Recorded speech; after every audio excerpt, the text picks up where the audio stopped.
live now. Do we have visitors? Let's see here. Why is it not? What happens when you reload?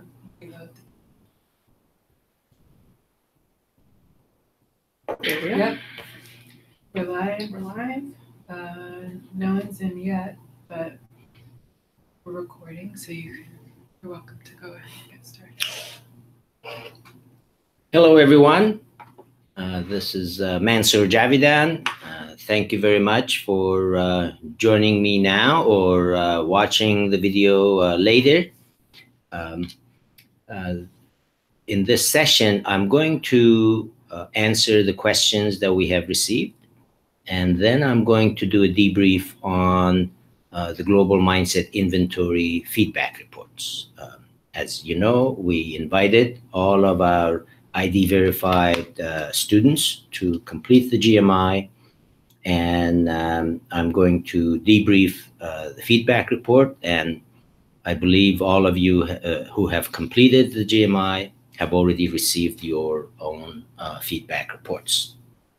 So let's start with the questions. I have 4 very good questions, and I'm going to start with first one. How do I encourage people, especially subordinates, to challenge my ideas when the people are from a hierarchical and humane-oriented culture like China? This is a really important question, and it's very relevant for global roles, because when you are in a global role, you will be dealing with people who are from different backgrounds, and they see the world differently. They're used to doing things differently. So it's very easy for someone, for example, a Canadian manager who is used to participatory style of leadership, and who's used to engaging in conversations with people from different parts of the world to get their feedback and their input in decision-making processes. But when you're dealing with people who are from hierarchical cultures, as the student mentions, China, or many Asian countries, if a manager starts the relationship by saying, well, my approach is engaging, my approach is participating, my engage is asking you questions, that may sound very reasonable to that manager, but in fact, it won't work when you're dealing with people who are from hierarchical cultures. A number of things, as they're listening to you, a number of things will be going through their minds. Number one, what does this really mean? What does participation mean? What does engagement mean? I don't know exactly. I have no experience with it, so I don't know what this means. That's one possible interpretation that's going through the minds of your direct reports. Another possible thought that may be going through their mind is, does this mean my boss doesn't know his job or her job? Why is he asking me, or why is she asking me? He or she is the boss, so should have all the answers. What's the point of asking me and other direct reports for our ideas? Our ideas are simply to follow the instructions of the boss. So that's another thought that may go through their mind. A third thought that may go through their mind is, oh, so when the boss says, I want your ideas and I'm going to ask you questions, does that mean he or she is testing us and wants to know how knowledgeable we are? Or does that mean that he is really setting us up to fail? Because he or she is going to ask us questions that we don't know the answers to.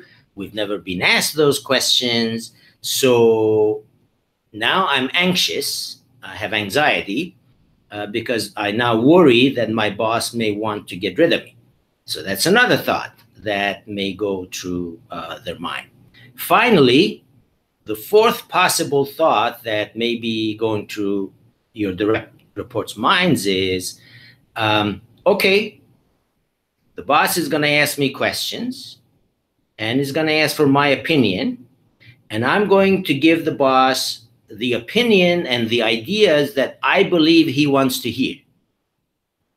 So you may ask questions or you may ask for ideas, and his or her, your direct report's reaction is, what would the boss really like? What should I say to make sure the boss likes me and likes my answer? It has nothing to do with what I believe or my ideas are. All I care is I want to make sure that my boss likes my answer. So 4 different potential thoughts that are going through the minds of your direct reports, just with one sentence, you saying, I like to engage, I like to hear from you, I like to ask you questions. Very innocent on your part, but as you heard me, 4 different non-productive thoughts that are going through their minds. So just to come and say, hey, starting tomorrow, we're going to participate and we're going to work together is not going to work. So question is, what will work? So the number one issue in hierarchical cultures is lack of trust. So if you're my new boss and you tell me that you want to hear my ideas, I just don't trust you. I don't trust that you are really asking for my ideas because of all these other things that I just told you. So if you want me to participate, you need to do a number of things. Number one, you need to do things to build a personal trust between your direct reports and yourself. How do you do it? By taking the time, by getting to know each one of your individual direct reports, by spending time maybe with their families, outside of work, by telling them about yourself, and that process is going to take some time. So your approach should be, okay, they're used to directive style, so I'm going to behave directively during the work time, but I'm going to start a process of building trust between every one of my direct reports and myself. And the best way to do it is individually. And then once you've done your work individually, you engage the group as a whole in social events, in things that would start building some level of collective trust, not just individual trust. So it's going to take time for you to convince your direct reports that you are indeed serious and you are trustworthy.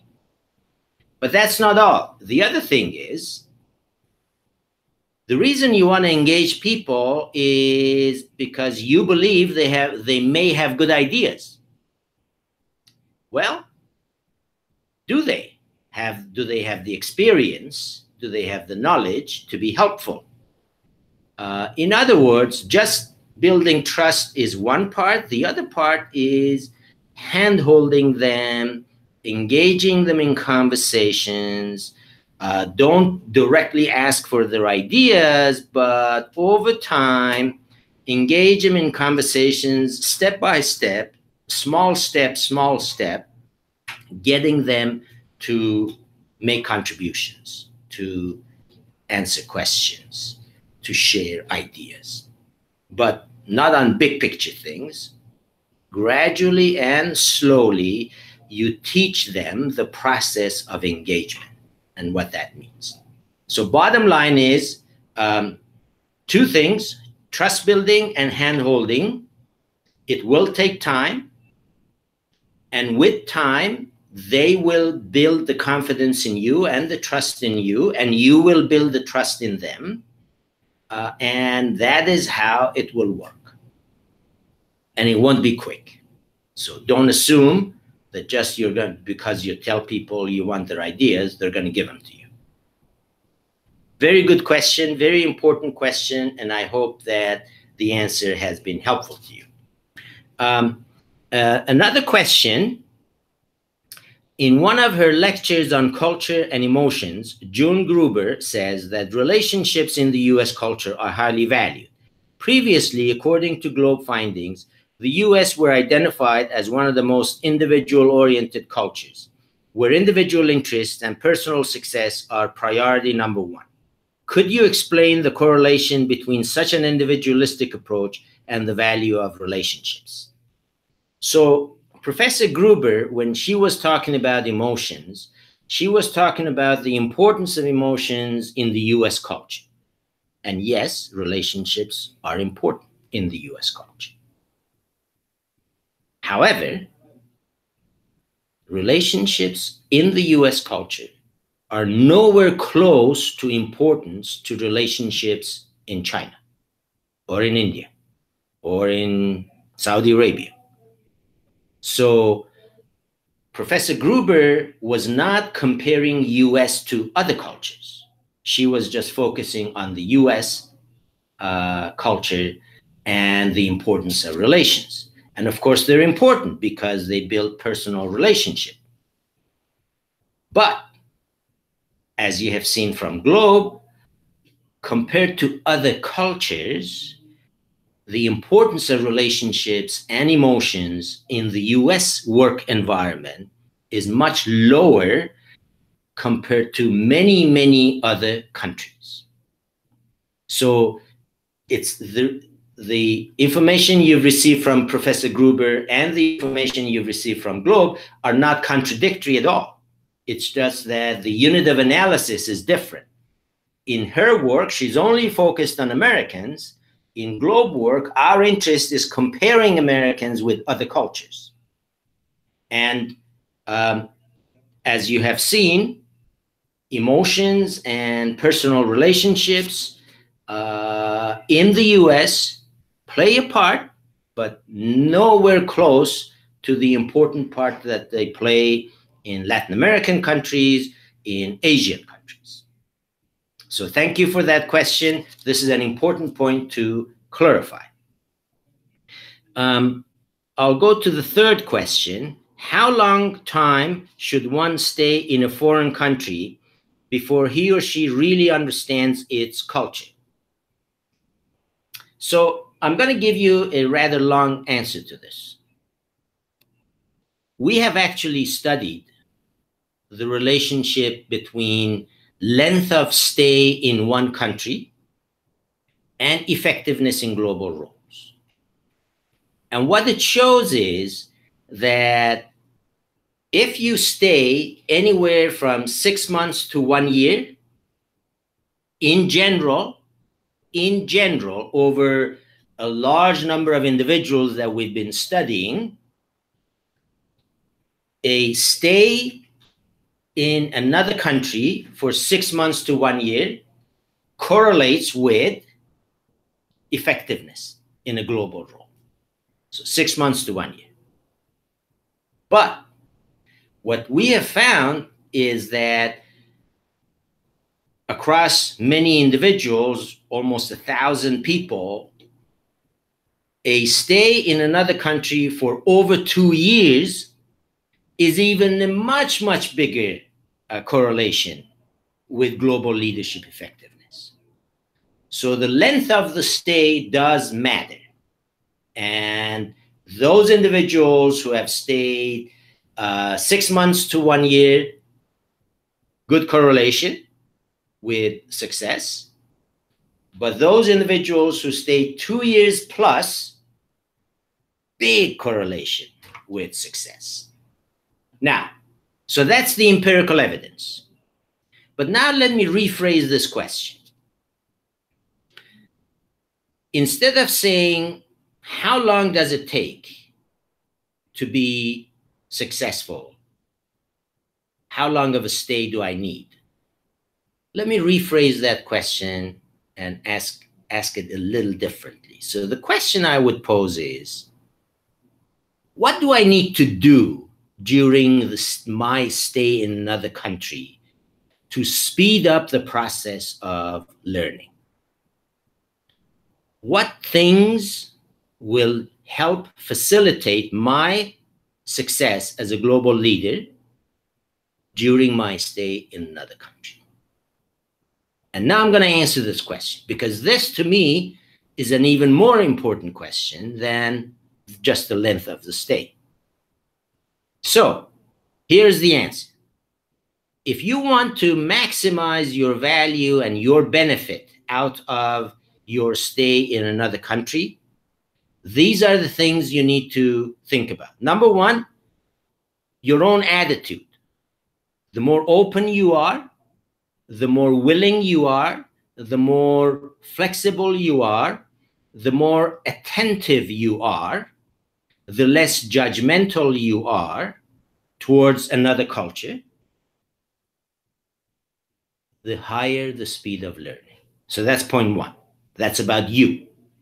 Now, what are some other things you can do to speed up the process? One word: immersion.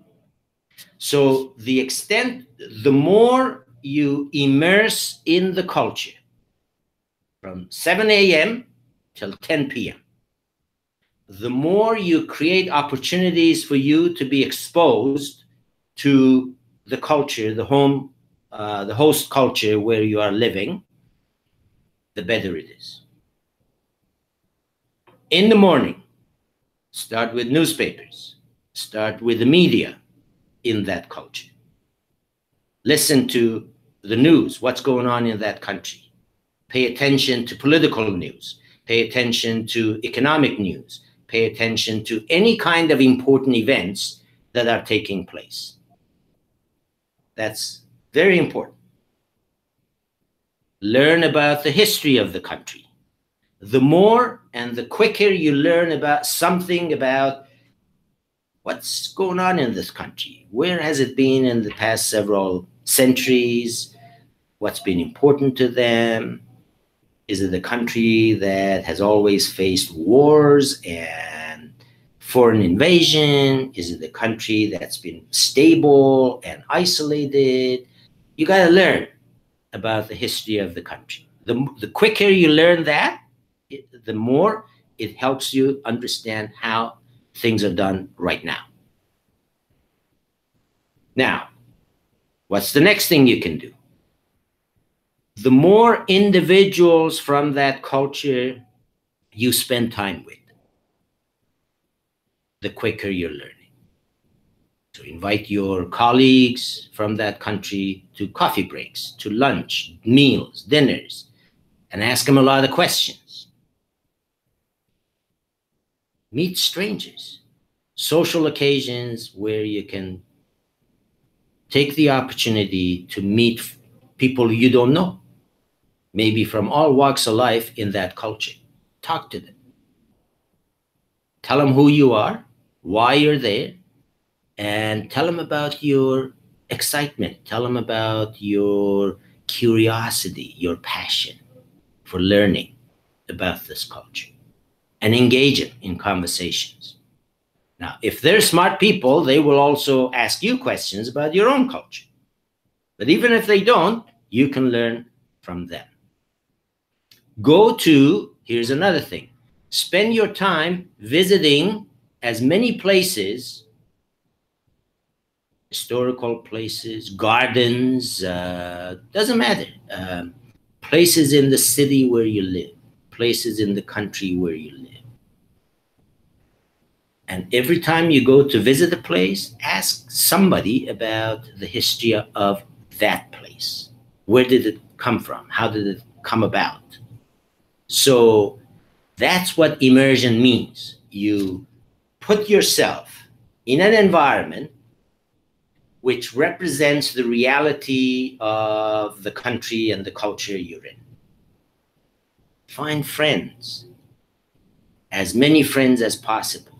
Use social media to connect, LinkedIn, Facebook, whatever. There are many websites related to expats, such as Internations. Use those mechanisms to learn about other people in that culture. and take your time to learn from them and enjoy that experience. Now, that's why I told you the first step number one is you, your own characteristics, your curiosity, your openness, your willingness. If you don't have any of these, everything I told you in step two is going to be very hard for you. That's why your personal characteristics are so critical. Because if you're someone who's excited and has passion and curiosity about other ways and other people, everything I told you is going to be seen as fun, exciting, energizing. If you're someone who's closed-minded and rigid, inflexible, everything I told you is going to be painful.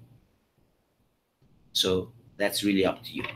But those are the things you can do to speed up, to shorten the amount of time that you need to be knowledgeable about another culture.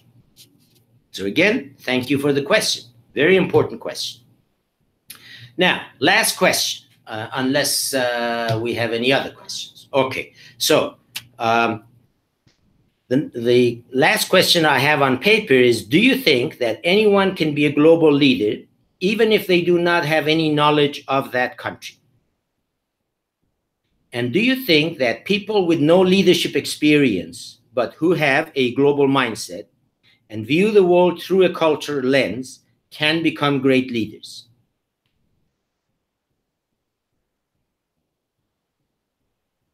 So I don't see the world in either or. The way that this question is posed is juxtaposing one thing versus another, either this or that. That's not how I see it. How I see it is this plus that. In other words, to me, someone who does not have knowledge of the country needs to build that knowledge to be a great leader. If that person does not have knowledge of the country and works as a global leader, he or she is going to be challenged by a lot of questions and a lot of things that are happening around him or her that he may not understand. So learning about the country will simply speed up the process of success in a global role. Now, someone who has no leadership experience but has a global mindset, that person has the potential to become a global leader. And if that person has a global mindset, he or she has the potential, the tools, the talent, the readiness to learn. Does that mean he or she is going to be a global leader immediately? No, because he has no leadership experience. So it's going to take time.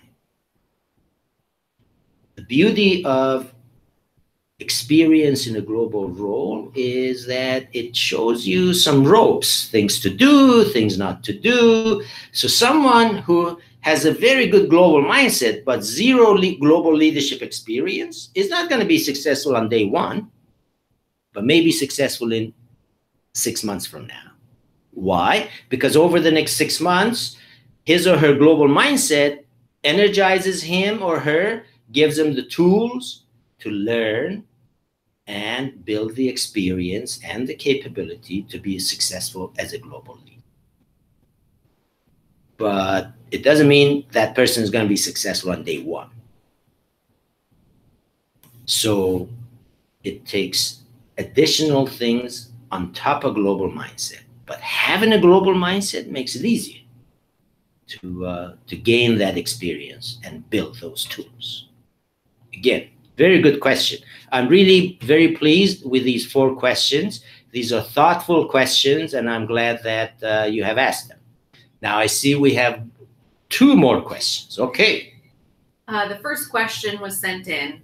I recently took over for someone who left our company within international business negotiations. You mentioned building trust can take time. What advice do you have for people to build trust quickly when stakes are high?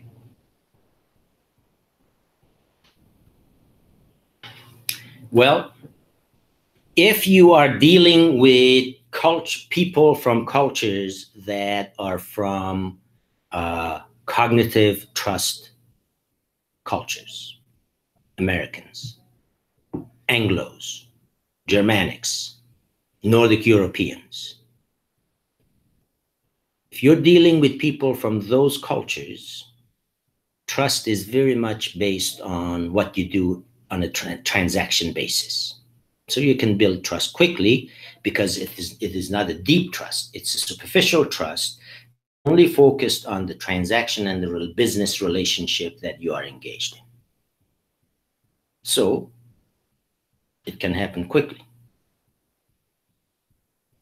But if you're dealing with people from cultures that are more affective in their trust building approaches, many Asian cultures, the Chinese, the Japanese, the Latin Americans, there is no such thing as a quick trust.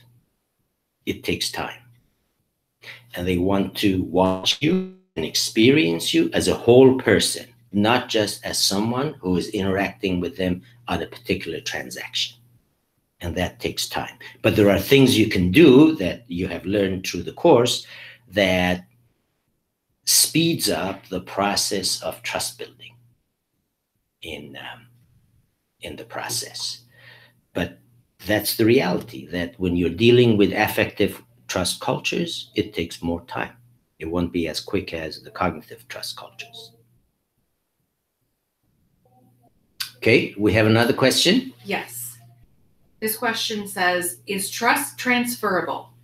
If one person in an organization builds the trust with a peer in another country, but then has to transfer the project, does the trust then transfer to the organization or stay with the individual? Question is based on affective trust culture. Yes. Yeah, this is another very good question. There is the notion of trust transference. If you are my cousin, and I trust you because you're my cousin and you're my family member, and you introduce someone to me saying, I trust this person, I like this person. I don't know that person, but the fact that you are that cousin, my cousin is introducing that person to me, gives me the ability to start with a higher level of trust. As simple as that. So yes, particularly in affective cultures, but even in cognitive cultures, if someone who I trust, either affectively or cognitively, introduces a third person and tells me that third person is a good person, is a trustworthy person, then I will automatically increase my level of trust in that person. Now, here's the difference between trust transference in cognitive cultures versus trust transference in affective cultures. In a cognitive culture, I trust Joe because Joe has been very productive, has always delivered on his promises and the goals. So over time, I have built trust in Joe. Now, Joe comes to me and says, Jack is a good person. You're going to be working with Jack, and Jack is someone that I trust. So now I have a bit of additional information about Jack. But in a cognitive trust, I'm going to ask Joe, hey, tell me about Jack. Why is it that you trust him? Tell me about his background. Tell me about why you trust him.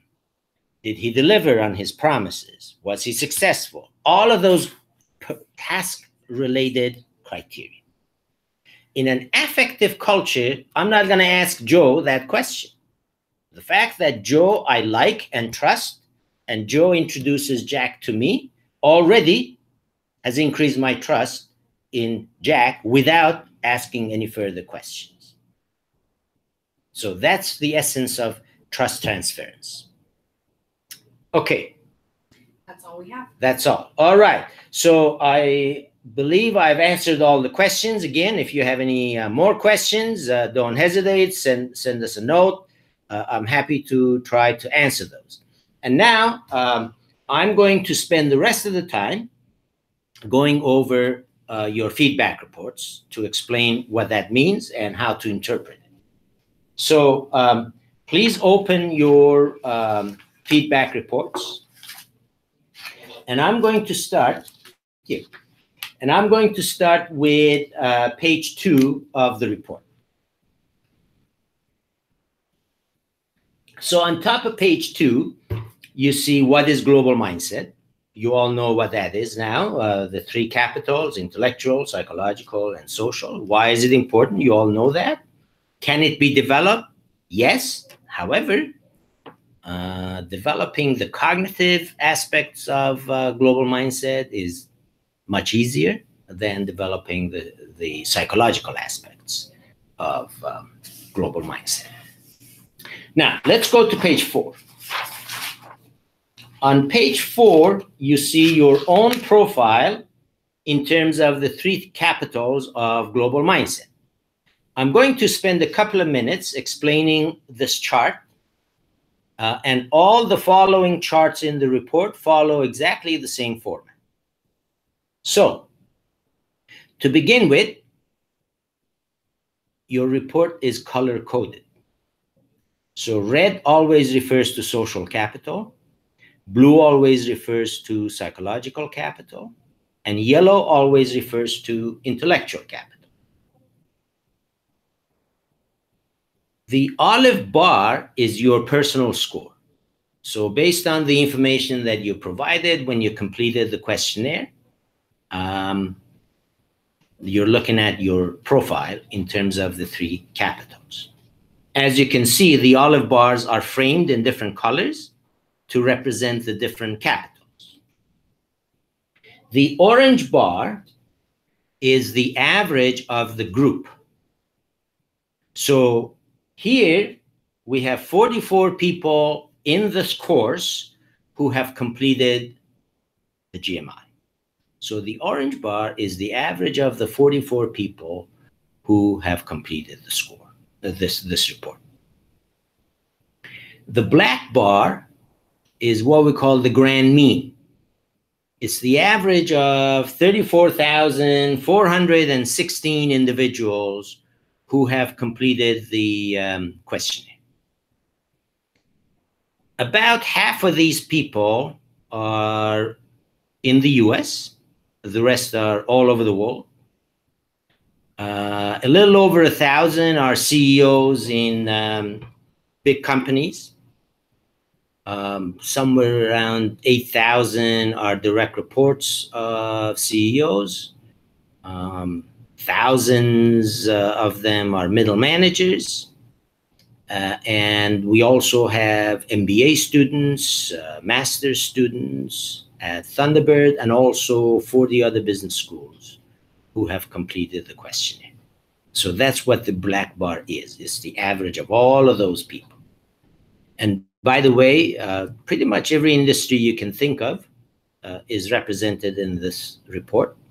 We have big databases on oil and gas, telecommunications, pharmaceuticals, manufacturing, services, banks, etc. And also many functions: HR, finance, marketing, management. So it's a huge database with many people from all over the world.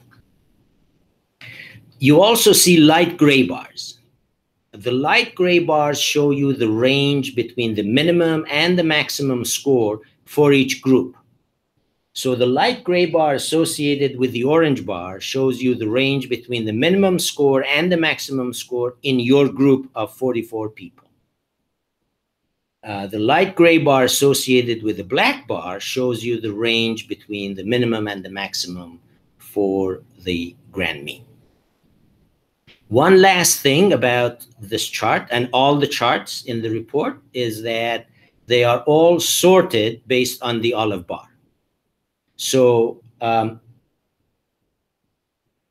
you will see that your highest score in the of the three capitals is on the top, followed by the second highest, followed by the third highest. So that's how these reports are produced.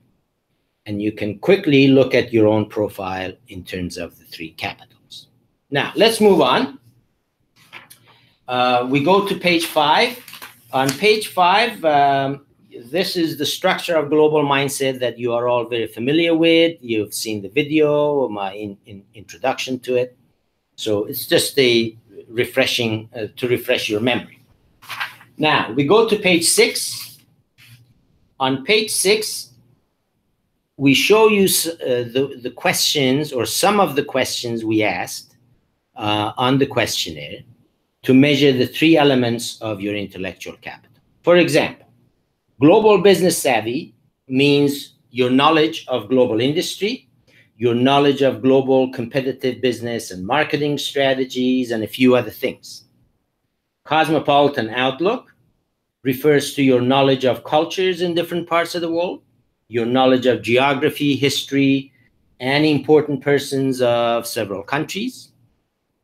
And cognitive complexity refers to your ability to grasp complex concepts quickly, your analytical and problem-solving skills, and a few other things. So for every bullet that you see on this page, there is at least one question on your questionnaire. Sometimes more than one, but at least one. So now we go to page 7. And here you're looking at your own profile in terms of the three elements of your intellectual capital. Again, you see everything is yellow, of course. Yellow represents intellectual capital. And the olive bars are your personal scores, and they're all framed in yellow, of course. And again, the chart is sorted based on your olive bars. Let's go to page 8, and we see psychological capital. Here's some questions related to your psychological capital. So passion for diversity refers to the extent to which you enjoy exploring other parts of the world, you enjoy getting to know people from other parts of the world, you enjoy living in another country, you enjoy traveling, and some other things. Quest for adventure refers to your interest in dealing with challenging situations, your willingness to take risks, and a few other things.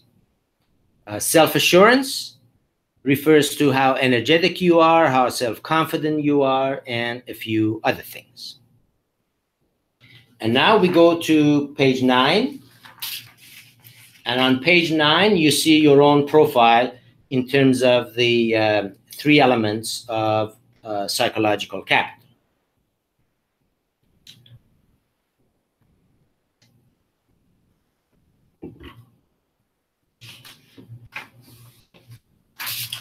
Let's go to page 10. On page 10, you see information about social capital. So intercultural empathy refers to your ability to work well with people from other parts of the world, your ability to understand nonverbal expressions of people from other cultures. Interpersonal impact refers to your experience in negotiating contracts and agreements in other cultures, your networks with people from other cultures. Diplomacy refers to your ease of starting a conversation with a stranger, your ability to integrate diverse perspectives, your ability to listen to what others have to say. And now we go to page 11. And here you see your own profile in terms of the 3 elements of social capital.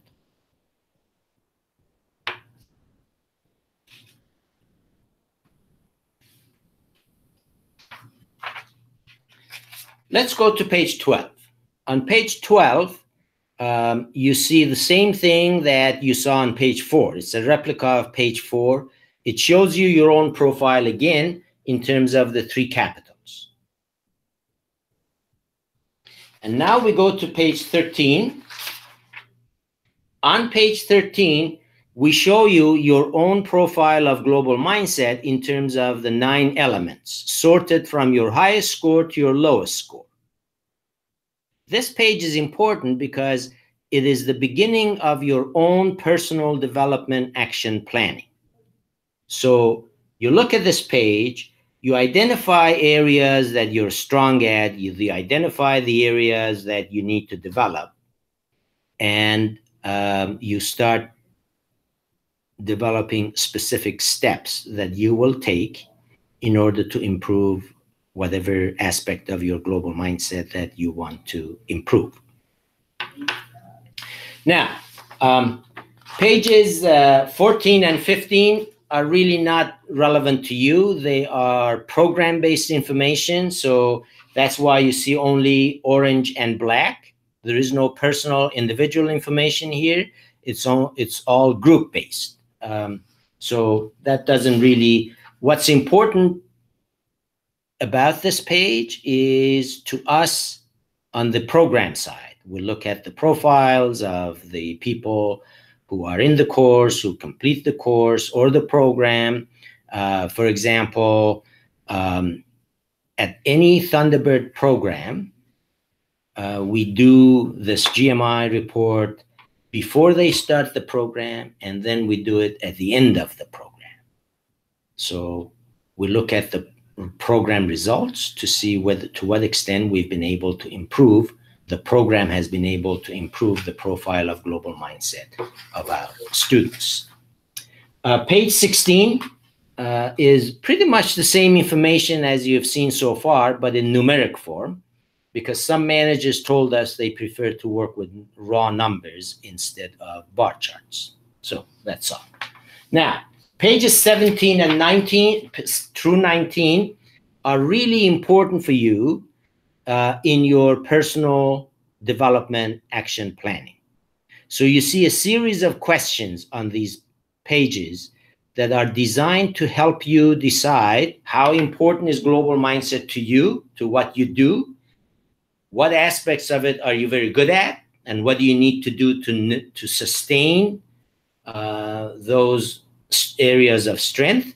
What are the areas that you need to develop, and what specific steps do you take to develop them?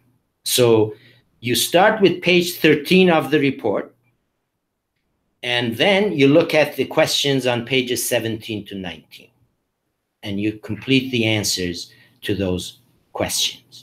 And by answering those questions, you end up developing a series of steps that are important to you over the next 6 to 9 months, and you decide how to take those steps. So the purpose of this feedback report is really 2 things. One is to show you your own profile of global mindset. Having taken this course so far, you know how important that is, especially for those of you who are in global roles, who are interacting with people from different parts of the world. So the report shows you, it's like a mirror. It shows you your areas of strength, your areas that need improvement and development. The second benefit of this report is that it puts you on a path for development. So using this information and using the questions, you are now able to figure out what specific things you can do to improve your own profile of global mindset. And good luck with that. I think in my work with thousands of managers, executives, they have found this exercise very helpful, energizing, interesting, intriguing sometimes. In fact, in some companies, this report has become part of their annual performance review. So each manager has to develop their own action plans for development on an annual basis. Now, this is totally up to you how you want to put it to use. Our job is to give you tools, concepts that can be really helpful to you. And I hope we have been able to achieve that. We have one question. And we have one question. Just curious, the student wants to know if there has been analysis done of the 34,000 surveys, and if so, were there any emerging themes or trends comparing male versus female, job status, how people see themselves in comparison to others? Very good question. And the answer is yes. We've done all kinds of analysis, and I'm going to share with you some of our responses. So let's start with male versus female. I actually, with a couple of my colleagues, have published an article in Academy Management Perspectives called Mind the Gap, Global Leadership Profiles of Men versus Women. So we compared a large number of women in global roles versus men in global roles. And our question was exactly what you asked. Is there a difference between their profiles? And here's what we found. Overall scores on global mindset, no difference. So when you take the average of the 9 elements for each individual and you call it overall global mindset score, we didn't find any differences. Men showed higher scores on global business savvy and cosmopolitan outlook, 2 elements of intellectual capital. Now, you might say, why is that? Our explanation for it is that historically, men have had more opportunities to be exposed globally. Men have had an advantage being promoted and assigned to global roles. So therefore, it is not surprising that they have a higher score on global business savvy and cosmopolitan outlook, because they've had more exposure and more experience.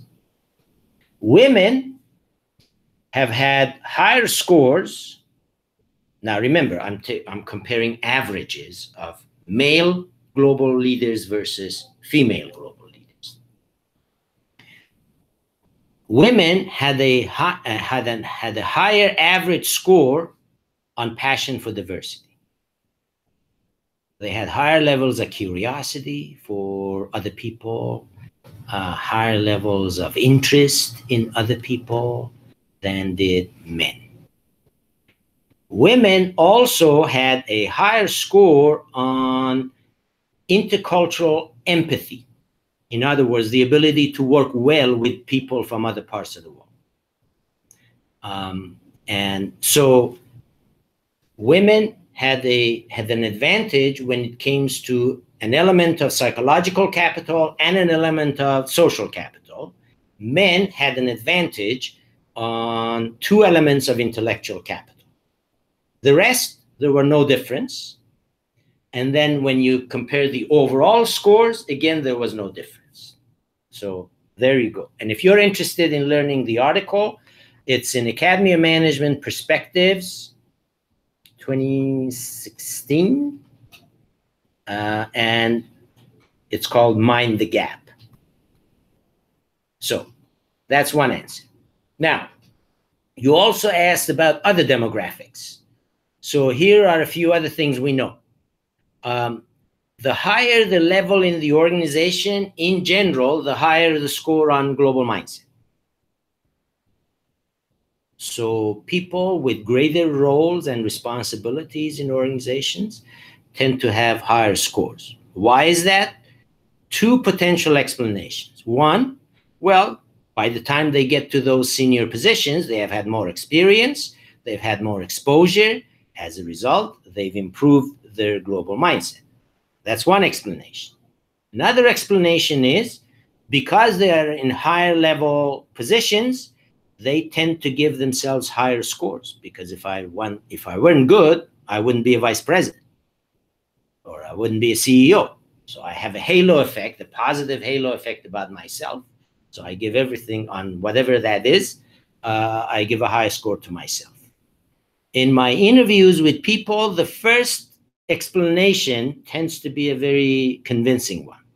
The length of experience, the length of exposure, greater challenges, greater responsibilities. All of these are learning opportunities that improve the global mindset of people in higher positions. So there you go. That's all the questions we have. All right. Well, I have covered all the questions and I've completed the debrief. I hope this has been helpful to you, and those of you who will watch the video, I hope it answers your questions. But if there are any further questions, just shoot them out, and we'll do our best to answer all of your questions. Thank you very much, and my best wishes. Bye-bye.